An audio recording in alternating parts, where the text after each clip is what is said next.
Hello everyone, and welcome to this new lecture of space vehicles and orbital dynamics. Today we are going to talk about interplanetary flight.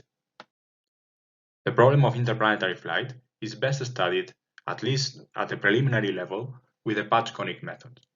That's what we are going to see today. We are going to cover the three sub-problems that make up the patch-conic method. This is the heliocentric transfer, and then the departure and the arrival problems at the planets. We're going to see another possibility related with this method, which is to do a flyby about the planet in order to steal part of its energy and get free delta V from the maneuver.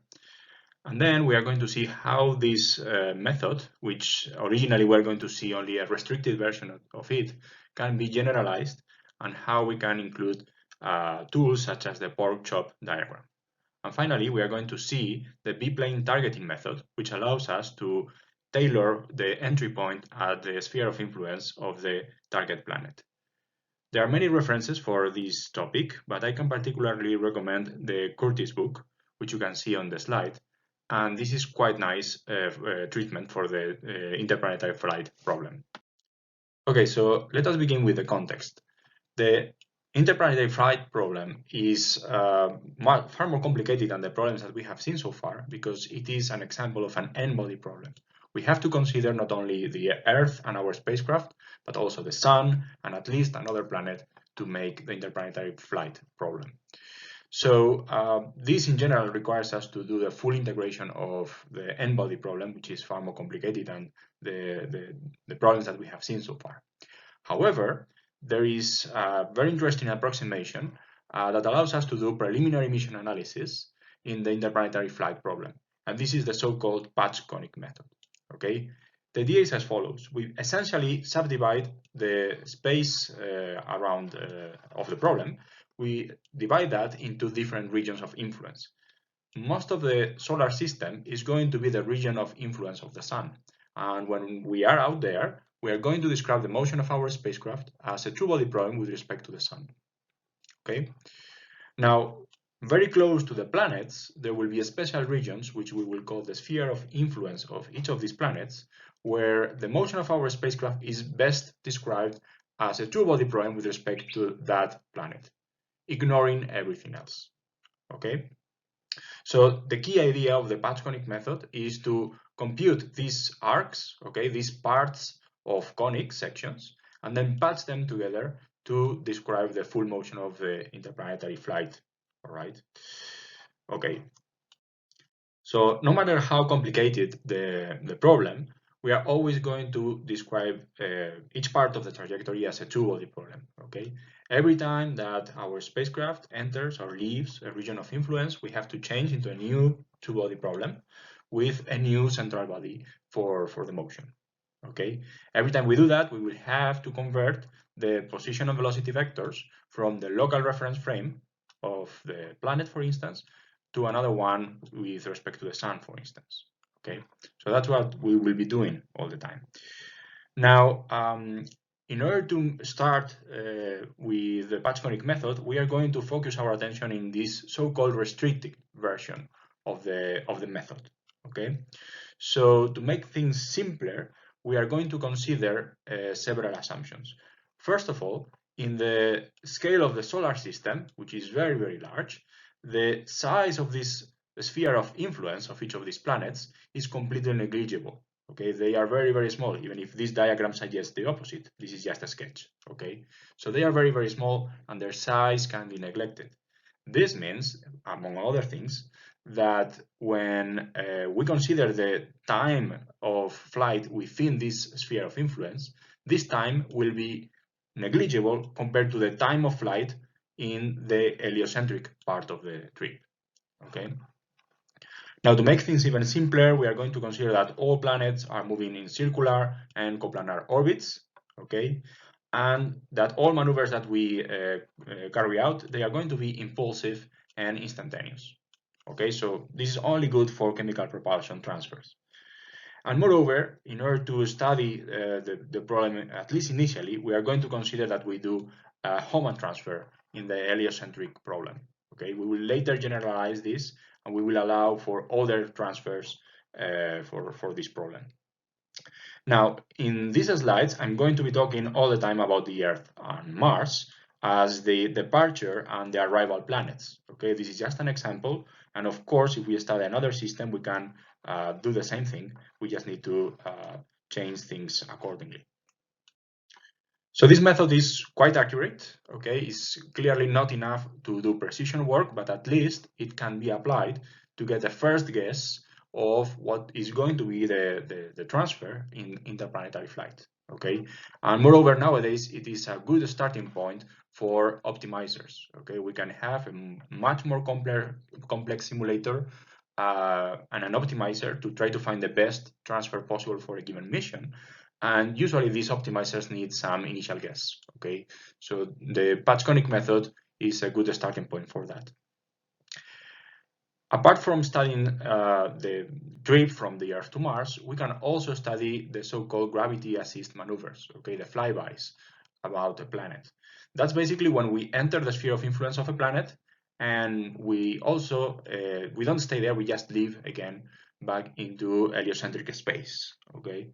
When we do that, with respect to the Sun, our velocity will have changed. And this change of velocity happens for free. We are not using any propellant to do that, okay? We are basically exchanging energy with the planet, either to gain or to lose speed. And in that way, we can do these gravity assist maneuvers, which are very convenient to save launch weight. Importantly, this patch-conic method is not universal for all type of problems that we want to solve. In particular, there are many problems, for example, the motion about the Lagrange points, which we will see later on in this course. They cannot be studied with this because this is a purely three-body problem concept, okay? And therefore, we need another formulation. So what is this sphere of influence? Well, imagine that we are very close to Venus, okay? It seems reasonable to describe the motion of our spacecraft as a two-body problem around Venus, all right? If anything, we can include the perturbations of other bodies in the solar system. In this case, the Sun is clearly the main perturbation that we are going to experience in this problem, okay? As our distance to Venus increases, the Sun perturbation is going to become more and more important. And at some point, it will be actually more accurate to describe the motion of our spacecraft as a two-body problem about the Sun than a two-body problem about Venus, okay? And that's basically how we define the sphere of influence of a planet. We take the two-body problem formulation about the planet, and we take the acceleration of the main perturbing body, in this case the Sun, and we compare that with the acceleration, the main acceleration, so the central body acceleration. And we take this ratio, okay? Now, we go to the other formulation of the problem, the two-body problem about the Sun, and we compute the same number, okay? The same ratio, perturbing to main acceleration. We then equate the two ratios, okay? And when they become equal, we know that we are at the frontier where it is more convenient to describe the motion of our spacecraft as a two-body problem with respect to the planet or to respect to the Sun. Okay, so we are basically equating these numbers. It's not that the two accelerations become equal or anything like that. Be careful with that, okay? It is that the ratios that you see here on the screen become equal to each other, okay? So you have the derivation of this on the lecture notes. I'm not going to extend on that here, but the result that we get for the radius of the sphere of influence is this quantity that you see here on the screen. So it basically depends on the ratio of the mass of the planet to the mass of the Sun, okay? And the distance rho, which is the distance between the Sun and the planet. That's what gives you the radius of the sphere of influence. And it's just an approximate definition of the region of a space where it's more convenient to describe the motion of a spacecraft as a two-body problem with respect to the planet. All right, so for you to get an idea of this quantity, how big it is, well, you can see this on this table, okay, for the different planets. We can see that, for example, for the Earth, we have a distance from the Sun to the Earth, which is 1 astronomical unit, okay, 150 million kilometers approximately. and the radius of the sphere of influence is about 1 million kilometers. Right? Those are nice numbers to remember because they are quite neat. Now, as we consider, for example, Mars, we see that Mars is much farther away than the Earth, but since its mass is smaller than the Earth's, its sphere of influence is smaller. Okay, you can see that huge planets such as Jupiter have very large spheres of influence. Okay, and as we move farther and farther away from the Sun, for example, Pluto, which is tiny, the sphere of influence is also larger, and the reason is because this distance is much larger than the distance to from the Earth to the Sun. All right, so that said, we are going to begin with the first sub-problem of the patch-conic method. We always begin with a heliocentric transfer because it sets the boundary conditions for the planetary problems. Okay, so we need to know first the solution for this problem, and then we can move on to the other two. Now, we basically study the motion about the Sun, ignoring the attraction due to the planets, okay? And we just have to consider where the planet of departure is, where the planet of arrival is going to be when we arrive there, and compute the transfer arc, okay? If we are looking at the restricted problem only, we are going to consider that the delta theta is 180 degrees and that the transfer that we do is a Hohmann transfer. Okay, this is just a simplification to get started with the patch-conic method. In reality, we don't assume that. Okay, we work with the general patch-conic method and we consider all possibilities and we use Lambert's algorithm to compute these transfer arcs. Okay, well, the key is going to be to find out what is the departure velocity, okay, with respect to the Sun, and the arrival velocity here, because these are going to be important pieces of information for the planetary problems. All right, so the velocities that we have to consider if we assume that this is a Hohmann transfer indeed are basically the pericentric velocity and the apocentric velocity of this transfer ellipse. Okay, and as we saw in the lecture about maneuvers, this is basically the velocity that we have at each of these points. Okay, which is actually a result from the two-body problem lecture as well. Now, the velocity of the planets, if we assume that they are moving on circular orbits, it's basically the circular velocity. So we have the velocity for the Earth and the velocity of Mars, as you can see here. Okay, if we subtract the velocities as the pericenter and apocenter, we subtract from those the velocities of the planets, we have the velocity relative to each of the planets, and that's going to be the input for the planetary problems. An important question has to do with the timing. When can we initiate our maneuver, our escape maneuver from the Earth, if we want to find Mars at the destination when we arrive there? So in order to study that problem, we have to study the phasing problem. So let us call theta Earth and theta Mars the angles that the Earth and Mars form with respect to some reference line, for example, this one here. Okay, if we know the angular rates of each of the planets, okay, the way these angles evolve with time is the one that you see here in these formulas. It's just a linear growth, all right?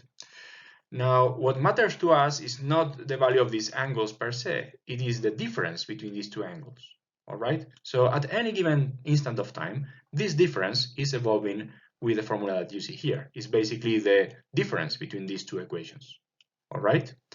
Now, from this formula, we see that everything will become periodic, everything will repeat, when t is sufficient to make this number equal to 2 pi.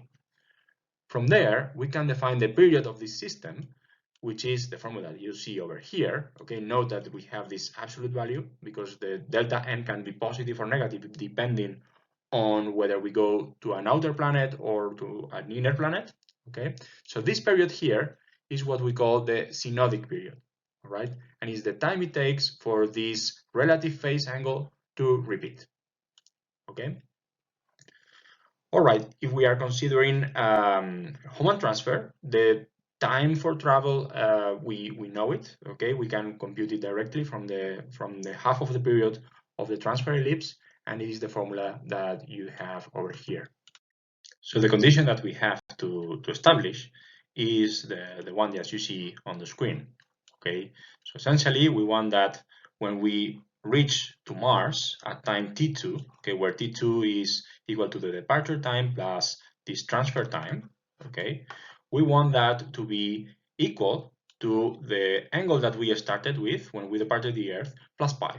Okay, so Mars will be 180 degrees after the position of the departure from the Earth. All right, so the difference will be 180 degrees for the Hohmann transfer. So once we have solved the heliocentric problem, we can move on and solve the departure and arrival problems, which are very symmetric to each other. So imagine that for departure, we start at a circular parking orbit. Okay, we are somewhere around the Earth with a radius RC. So if we want to leave and escape the attraction of the Earth, essentially we want to enter a hyperbolic trajectory. Okay, so that's what we need to accomplish to leave Earth space. Okay. When we study the planetary problems, the scale of the problem is completely different to the scale of the solar system. Okay, so we are basically zooming in and we are seeing the sphere of influence as a very, very large sphere. Okay, in the heliocentric problem, the sphere of influence was tiny. Well, now we are inside the sphere of influence and we have to consider that this is very large. This is essentially a two-scale analysis, what we are doing here. So we assume that the sphere of influence is at infinity, and the velocity that we care about is the hyperbolic excess velocity, the velocity with which we will reach infinity. Okay, that is the velocity that we need to connect, the velocity that we need to patch with the velocities from the heliocentric problem. Okay. All right, so now that we know that, what we have to do is to determine the parameters of the hyperbola. So the only things that we know for the hyperbola is the velocity that we want at infinity, which has to be equal to the relative velocity for the Hohmann transfer. Okay, remember that in the heliocentric problem we were computing the absolute velocities with respect to the sun. When we subtract the velocity of the planet, then we have the relative velocities. Okay, so that's the velocity that we want to have at infinity, this v infinity here, or v1p escape hyperbola in the notes. Okay. Now, if you compute the parameters of the conic with that information and the radius of the pericenter, which has to be equal to the radius of the parking orbit, you immediately reach at these results. Okay, from the equation of the energy, you find the semi-major axis of the parabola, and by using the radius of the pericenter, you can also find the value of the centricity. Okay, so with that you can compute what is the value of the velocity at the pericenter. Okay, basically it's going to be the ratio between the angular momentum and RC. Okay, and by knowing the velocity at the pericenter of our hyperbola and knowing the velocity in our parking orbit, the difference is going to be the delta V that we need to provide our satellite to escape. Okay, so that's the first delta V that we have to provide. It's going to be large, it's going to be in the order of kilometers per second, but that's what it takes to escape the Earth. Okay. Now, some important magnitudes that we need to know as well are the angle beta that you see here, which is the angle of the asymptotes, okay, with respect to the center of the hyperbola, the center of the conic. And that angle can be computed with this formula here, as you may remember from the lecture on the two-body problem. Another parameter of interest is the impact parameter. Okay, the impact parameter B, or here on the drawing delta, is the distance between the asymptote and a parallel line to the asymptote that goes through the center of the planet. Okay, so this distance is going to be important not only for the departure problem, but especially for the arrival problem. All right, so how can we aim? In which moment we switch on our rockets to enter this branch of hyperbola and escape in the right direction? Well, basically, when we are moving towards a more external planet with respect to the sun, we want to live in the direction of motion of the Earth. Okay, so imagine that the Earth is moving in this direction. So we want to do whatever it takes to escape with an hyperbola that moves in the same direction. That way, with respect to the sun, our absolute velocity will be the sum of our hyperbolic excess velocity plus the velocity of the planet. And we can enter the Hohmann transfer far more efficiently than if we did it in the opposite direction. Okay. However, the story is just the opposite when we are going toward an inner planet. For example, if we are going to Venus, then we want to live in the opposite direction with respect to the motion of the Earth. Okay, so our absolute velocity with respect to the Sun will be the difference, and then we can fall into an orbit with a lower energy with respect to the Sun and travel to the inner planet. If we look at this situation in more detail, we realize that there is a full circle of possible points where our pericenter of the hyperbola, of the escape hyperbola, can be located. Okay, if we have our pericenter in those positions, we can have our asymptote parallel to the velocity of the Earth. Okay, so any of these escape hyperbolas would be a valid one to make our trip. Okay. Remember that the radius of this circle that you see here is not important in the heliocentric problem, okay? The radius of this circle and the sphere of influence are tiny in the heliocentric scale. So it doesn't really matter if we escape here or here. As long as we have the right velocity and we are parallel to the velocity of the Earth, we are going to do the Hohmann transfer just fine, okay? All right, now it is important to look at this circle in more detail, okay, the circle of all possible pericenters, and realize at which point exactly we can switch on our rockets, okay? And this is related and connected with the launch problem. When we launch from a location on the Earth, okay, we have to select the latitude of our launch site and also the direction of launch. We can launch towards the east or more towards the north. We have to pick a direction. Those two pieces of information are going to determine the orbital plane of our waiting orbit, our parking orbit. Okay. So essentially, the point that we have to select to do our burn is the intersection of the orbital plane that we have with this circle. Okay. So it's important that the orbital plane contains the line of abscess that you see here, okay? The line of the velocity of the Earth.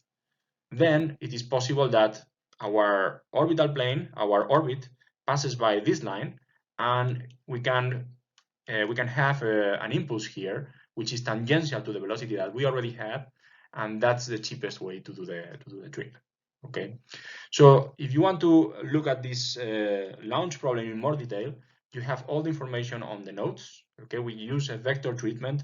We use the vectors for the launch site and the launch direction to determine the orbital plane, and we also use a vector for the direction of the velocity, the direction of the asymptote that we want to have, and we work with that to determine these locations. Okay. So the next question is, what happens when we arrive at the destination planet?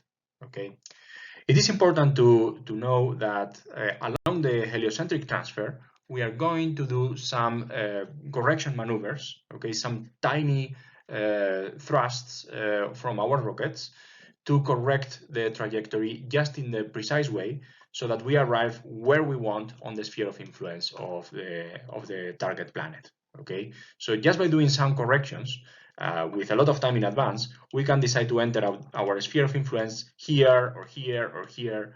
That's something that we can tailor very precisely with a very tiny delta V, as I said, if we act with plenty of time in advance. Okay.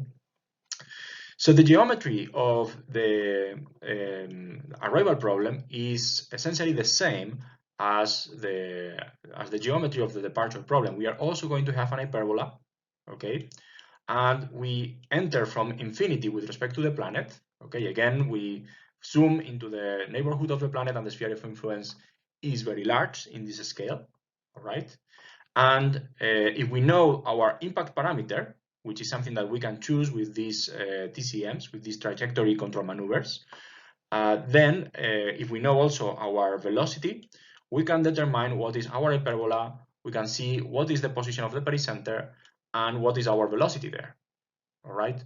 So if we want to capture our spacecraft in an orbit above the planet, we know what is the delta V for the deceleration that we need to provide in order for our spacecraft to stay there.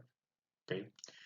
Another interesting possibility opens up here, which is to do nothing. Okay, so we just enter along this branch, and if we don't do any firing at this point, we will basically continue along the hyperbola that we had. Okay, and eventually we will be back in the heliocentric space. We will be back in a different heliocentric arc. The important thing here is that our velocity will have changed with respect to the sun. This component of the velocity, okay, the relative velocity with respect to the planet, will have rotated and now will be pointing in a different direction. So that's how we can do a flyby, as we will see later on.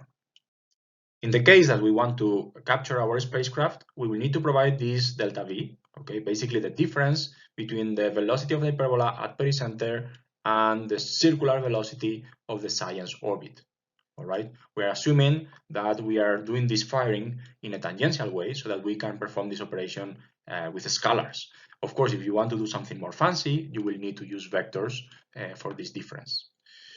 As you can see, there is a clear relation between the impact parameter that we use and the height of our pericenter. Okay, so we will have to choose this as we travel to the planet. We have to decide which is the point of entry on the sphere of influence of the planet to have the right height of the pericenter that we want. In the other case, in the case that we want to perform just a flyby about the planet, our velocity, when we go back to heliocentric space, will have turned by this turning angle, okay, this delta, which is related to the angle of the asymptotes. Okay, it's basically 2 pi minus 2 times, the difference is pi minus 2 times beta. Okay, so that's the turning angle delta, as you can see over there. It is quite nice to see this in action. Okay, this is used in very important missions such as the Rosetta mission, and in fact, for many interplanetary flights, it's used more than once. All right. So in this case, different flybys were made to approach the orbit of the comet that Rosetta was going to study. Okay, it's quite interesting that you see the video that I have linked here, okay, where you can see the evolution of the orbit of the spacecraft as each flyby with the Earth and with the different planets is done. Okay, so the way to work out a flyby and compute the delta V that we get from the planet is the following. We begin with the absolute velocity of our spacecraft with respect to the sun, and we subtract the velocity of the planet. So we get the relative velocity of our spacecraft with respect to the planet.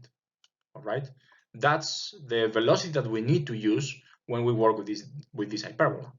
Okay, so when we are working in the frame of the planet, we need to work with this relative velocity. We determine the hyperbola if we know the impact parameter and we know the velocity at infinity. We can determine the hyperbola just as we did with the departure problem. And we can also determine the value of beta and the value of delta. Okay, so after we perform this arc of the hyperbola and we reach again infinity, our velocity will have the same magnitude as before with respect to the planet. The magnitude will be the same as this v infinity, except that the direction of this velocity will be different, okay, by the angle delta. So to go back to our heliocentric frame, we need to take this velocity, the new one that we have, okay, the velocity at infinity at this part of the hyperbola. We have to compound that with the velocity of the planet, and the result is the new velocity with respect to the sun. Okay, so these triangles of velocities are useful to see how the velocity of our spacecraft can change with respect to the sun by using these type of maneuvers. So as I said before, as we are approaching the planet, we have the freedom to choose the impact parameter of the arrival hyperbola, okay, the entry point of this sphere of influence, quite freely. Okay, that's very cheap to do because we can do this well in advance with these small TCMs, okay, these small trajectory correction maneuvers. However, one thing that is very difficult to change is the v infinity, the magnitude of the velocity. Okay, if we want to change that, we need to spend a lot of propellant just to do an important delta v. Okay, so usually that's not a parameter that we are going to change. Now, if we look at the problem again with the triangles, we see that the delta V that we obtain with respect to the heliocentric reference frame is basically the amount that you see here, okay? It's 2 times the velocity at infinity, okay, with respect to the planet, times the sine of the half of the turning angle, all right? Now, if we use the formulas for the turning angle from the lecture on the two-body problem, and we know the value of the centricity of the hyperbola, which is related to the height of the pericenter and the velocity at infinity, we can obtain this formula for the delta V, okay? And well, this is something quite easy to plot. If you normalize everything with this characteristic velocity based on the radius of the pericenter of the planet, you can see that the turning angle is maximal when the velocity is very small, okay, with respect to the planet. Okay, basically this is the limit where we have a parabola rather than an hyperbola. Everything to the right is an hyperbola with respect to the planet. And you can see that the delta V that we get is maximal when this V infinity is equal to this characteristic velocity. Okay, of course, it's not that we want to make this maximal. Okay, what we want is to make the delta V just right and in the direction that we want to achieve our purposes. Okay, so this is just to show you how this magnitude change. But in essence, what we need to do is to look at the vector problem to know what type of maneuver what type of flyby we want to do at the planets. All right, so we have seen the heliocentric problem, the departure problem, and the arrival problem. Okay, you have plenty of more details and all the formulas in the lecture notes, so please use that when you are studying this lecture. Now, so far this was the restricted patch conic method. We were assuming that the heliocentric transfer was a Hohmann transfer and the orbits of the planets were circular and coplanar. This in reality is not true, and we can choose many different types of transfer beyond the Hohmann transfer. So it's important to make this problem more general. Okay, this is what I will call the complete patch conic method, and we need to look at things a little bit differently then. Okay, the main part that changes is the heliocentric part of the problem.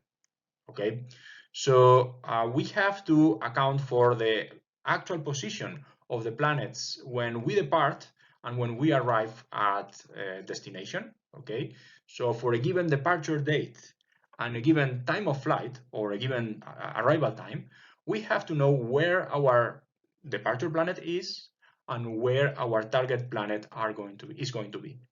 Okay, so this can be done by integration. Of course, we can integrate the two-body problems of the planets with respect to the sun, and then we can know where they are as a function of time. But it is also possible to use the planetary ephemerides. Okay, so these are useful resources that basically tell you where each planet is as a function of time. Okay, and a very popular database for that is the Horizons database from JPL. All right, so this can be used for free in many different ways, as we will see later. So it is a quite convenient way to get the position of the planets as a function of time without needing to integrate them on top of that. Okay. So once we have the position of the planets at the departure and arrival times, we need to know the arc that we have to use. Okay. So since now this is no longer a Hohmann transfer, we need to solve Lambert's problem. All right, so Lambert's problem has to be solved, and that way we can compute the exact conic section that we have to use to do the transfer.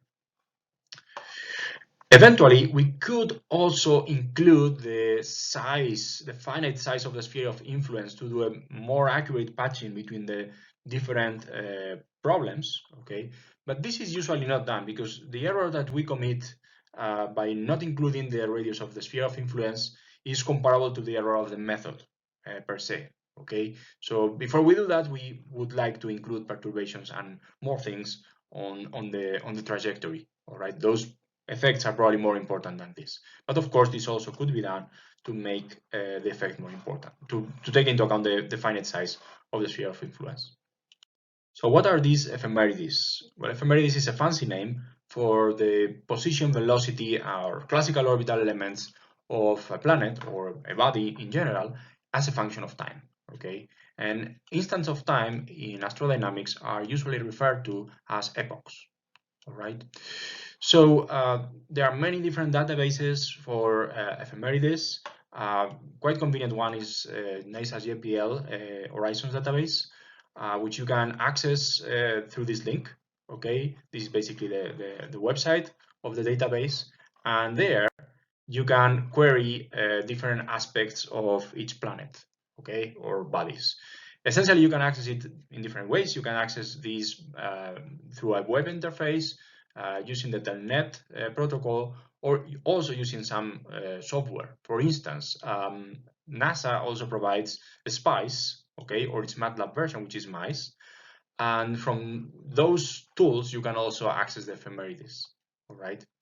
There are different options that you can select to get the information from this Horizons database. Essentially, you have to select what type of data you want to get from the server. Basically, observer, this is useful for astronomers that are on the field and want to have elevation and azimuth angles and so on. You can also get vector data, position and velocity, state vector, or the orbital elements of a body. Okay. Then you define which body you want to find out the information from, the location where you are. Okay, in case you want to see the spacecraft from different locations, essentially you want to have a geocentric reference frame most of the times, okay, or a heliocentric reference frame depending on what you are doing. And actually for the planets, you want to see things from a heliocentric or a solar system barycentric reference frame, okay? You have to provide additional information such as the time span at which you want to get the data for the planet, what are the time intervals that you want to get the data of the planet, and some other pieces of information, all right? So of course you have the full documentation of this database on this link, so you can use that if you have specific questions on how to download or get some data for a particular object. So this is just an example. This is for Mars. This is the type of tables that you can download from the Horizons database. So you see that on top of getting the ephemerides, you also get a lot of information about the body, okay? You get the gravitational parameter here, the radius, the volume, and a lot of other things, okay? And further down on the table, you can also get the proper ephemerides, the position and velocity vectors for the object that you have requested, okay? So this line here would be the position and this the velocity of the body at this particular epoch, okay? So this is 2015 and this time, okay?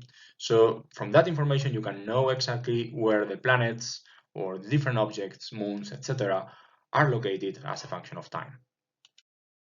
Okay, so the next thing that we want to see on this lecture are the pork chop diagrams, all right?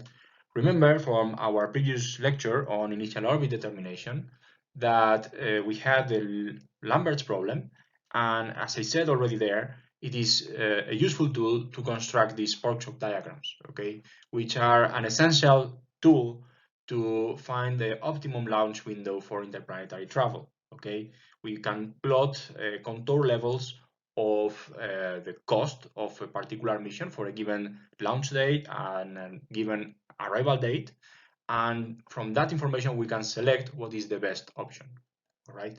So we will see an example in the next slide, but before that, let me show you what are the steps that you need to take to create such a diagram, okay? Well, so first of all, we need to select what is the range of times for departure and times of arrival, or the times of flight, that we want to investigate, okay? So if we are working on MATLAB, for instance, we will create a mesh of points, okay, a time mesh, actually, for each possible value of the departure time and the arrival time, okay? So we will have a mesh of points, and for each of these points, we want to do the following. First, we need to know where each planet is at the initial position, okay, where the departure planet is at the initial position, and where the arrival planet is at the final time, Okay, so if we know that, we know exactly what is P1 and P2 in Lambert's problem. We know from where we want to go to where we want to go. Okay, and from that on, we can ignore the planets. We just want to go from P1 to P2, and we are solving a Lambert problem. So that's what comes next, actually. So depending on what is the delta theta that we are traveling, okay, we have to select either the short arc or the long arc, and we have to solve the Lambert problem accordingly, okay? It is important to note that for the particular case of 180 degrees, for the Lambert algorithm, you need to provide the normal vector to the orbital plane that you want to use, which in general will be the plane of the ecliptic, okay, or something very close to that. Otherwise, the orbital plane for the transfer will not be defined for the particular case of 180 degrees. So you need to provide that information to make the problem well defined. And finally, once we have solved the Lambert problem, we know exactly the conic section and the arc that we are going to use for the transfer. We need to compute the initial and final velocities of this arc, okay, with respect to the sun. So these velocities are an important input for the rest of the problem. If we subtract the planet velocities to these absolute velocities, we get the relative velocities for the departure and arrival problems. Okay, these velocities are very important, and usually the trade-off between different options for the mission is done based on these relative velocities alone. Okay, if we take these velocities and we square them, okay, and add them together, we obtain the characteristic energy C3. Okay, so this is typically what we plot in the pork chop diagrams. Another possibility, an alternative, would be, instead of computing this C3, we could solve the planetary subproblems, okay, and find out what is the total delta V that we need to provide for this mission, ignoring any small TCM, trajectory control maneuvers, that we would have to do along the way to tailor the orbit, okay? So once we have that for all the possible points of the mesh, we need to construct the contour of this C3 or this delta V, okay, whatever you choose, in the time duration grid. And when you do that, this is what you get. Okay, you get something like this, which is an example of a Proxop diagram for an Earth to Mars like transfer. Okay, there are some assumptions that have been taken here, but essentially you see that you have these contour levels and you have an optimum somewhere located within them. Okay, that's where the cost of the mission is cheapest. Okay, where the C3 is the cheapest, is the smallest. Any other point has a larger value of that.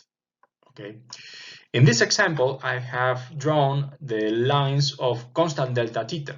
Okay, the total angle for the transfer. So the difference of the phase angle at departure and the phase angle of the target planet at arrival, taking into account the difference of time and everything.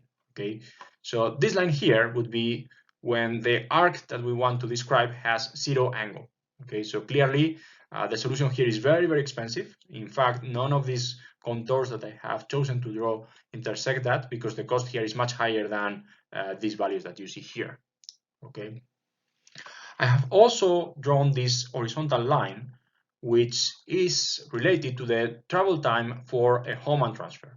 Okay, so this is half the period of the Hohmann ellipse.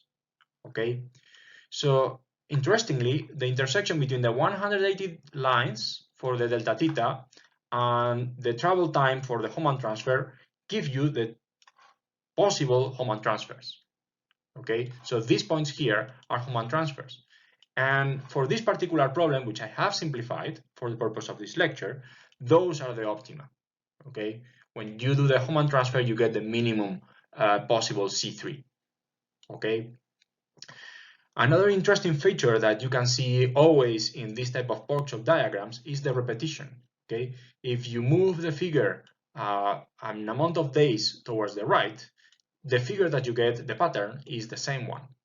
Okay, in the case of the Earth and Mars system, this time is 780 days, and this is actually the synodic period. okay, as we saw before how to compute. To conclude the lecture, I want to talk to you about the B-plane targeting method, okay, which is a method to select the TCMs, the trajectory control maneuvers, that we need to perform mid-course as we approach the target planet to enter the right position. Okay, we want to select what is the entry point in the sphere of influence of the planet to have the right orbit, the right orbital plane, and the right altitude of the pericenter. Okay. So essentially, what we need to choose is the impact parameter as a vector. All right. We want to select that in the plane perpendicular to the incoming velocity, as you can see over here. Okay. So we want to determine this vector. We have 2 degrees of freedom since it is a vector in a plane, and we have to select it to obtain the right orbit of entry. Okay, the right orbital plane and the right parameter of the pericenter, the right radius of the pericenter. So the best way to do this is to use vectors. So we are going to define the vector basis str, okay, as you can see on the drawing, as follows. Well, first, we take the vector s to be along the direction of the incoming velocity with respect to the planet. Okay, so we take that velocity, we divide it by its magnitude, and that gives us the direction s. Okay. Then, if we have the north pole direction of the planet, okay, imagine that there is some n vector here, okay, not drawn on the drawing, and we find a vector t, which is perpendicular to both s and n, okay, well, we can do that with a cross product, s cross n, okay, and that's what determines the second vector of our basis t, okay. So this is going to be the first vector of our interest, which is perpendicular to the incoming velocity, okay. T is already perpendicular to s. Now, to get another one and to complete the basis, we are going to define R as the cross product between S and T. Okay, so basically S times T, we get something like R. Okay, notice that both T and R are perpendicular to the incoming velocity, and while T is a vector in the equator of the planet, because it is perpendicular to the North Pole, R doesn't have to be in the South Pole direction. Okay, it can be anything. Now, what we want to do is to determine the B vector, okay, the impact parameter vector, which is a vector that lives in this plane, okay, the plane defined by T and R, the plane perpendicular to the incoming velocity. So, using this basis, we are going to explain the vector, okay, we are going to write it down as PR plus VT like shown, okay. And we can use spherical polar coordinates as well. Okay, so you have B and theta, the angle from T to B. Now, the value of B can be determined very easily and in a very straightforward manner if we know the radius of the pericenter that we want to achieve. Okay, so it's basically a direct function of that. The angle theta is a little bit more difficult. Okay, so we have to realize that if we want to be in a science orbit with a particular inclination, we want our hyperbola to have exactly that inclination, okay? Because otherwise, when we switch to the science orbit, we have to perform a huge cost plane change maneuver, okay? And we want to avoid that at all costs. So we want to have the same inclination as the final orbit. Okay, so if the inclination of the final orbit is I, using this result here, which you can also obtain with vector operations, you can determine the value of theta. In this formula, delta infinity is the declination angle of the spacecraft with respect to the planet equator. In other words, the elevation angle of the spacecraft with respect to the equator. Okay. One of the interesting things about this formula is that there is a minimum value of the inclination that we can achieve. Okay, and that minimum value is given by the cosine of this delta theta angle. So that's it. Thank you very much for your attention. I hope that you enjoyed the lecture, and see you next time.